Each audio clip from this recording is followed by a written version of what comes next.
Yes పదో round కొనసాగుతోంది. Jubilee Hills counting వేగంగా పూర్తవుతోంది.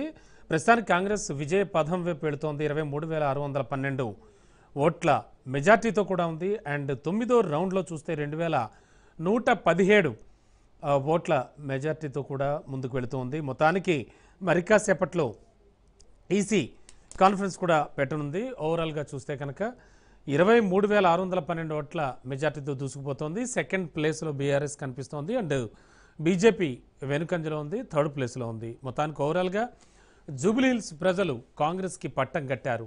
ఆల్రెడీ సిట్టింగ్ సీట్ని బీఆర్ఎస్ కోల్పోవడం జరిగింది. అండ్ మోరోవర్ మొత్తం ఓవరాల్గా చూస్తే కనుక కాంగ్రెస్ విజయపథం వైపు దూసుకుపోతోంది. అండ్ గాంధీ భవన్ వర్గాలు చాలా హ్యాపీగా సంతోషంగా ఉన్నాయి. అండ్ అక్కడ సంబరాలు జరుగుతూ ఉన్నాయి. అక్కడ మహిళా కార్యకర్తలు నేతలు సైతం అక్కడ నృత్యాలు చేస్తూ తమ యొక్క ఆనందాన్ని వెలుబుచ్చుతున్నారు. మనం రాజ్ న్యూస్ ఆన్ స్క్రీన్ చూస్తూ ఉన్నాం. ఓవరాల్గా చూస్తే కనుక తొమ్మిదో రౌండ్లో కాంగ్రెస్కు 2,117 ఓట్ల ఆధిక్యం కూడా లభించింది.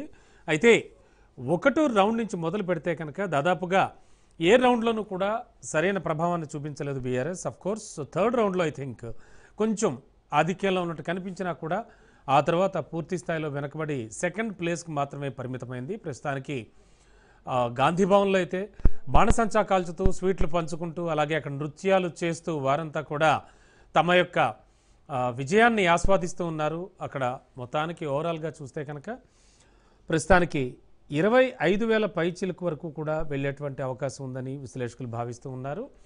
అండ్ ఓవరాల్గా చూస్తే కనుక మొత్తానికి జూబ్లీహిల్స్లో విజయం దిశగా కాంగ్రెస్ వెళుతోంది. అటు బీహార్లో చూస్తే ఎన్డీఏ 198, ఎంజీబీ మహాగఠబంధన్ 39, అలాగే అదర్స్ 6.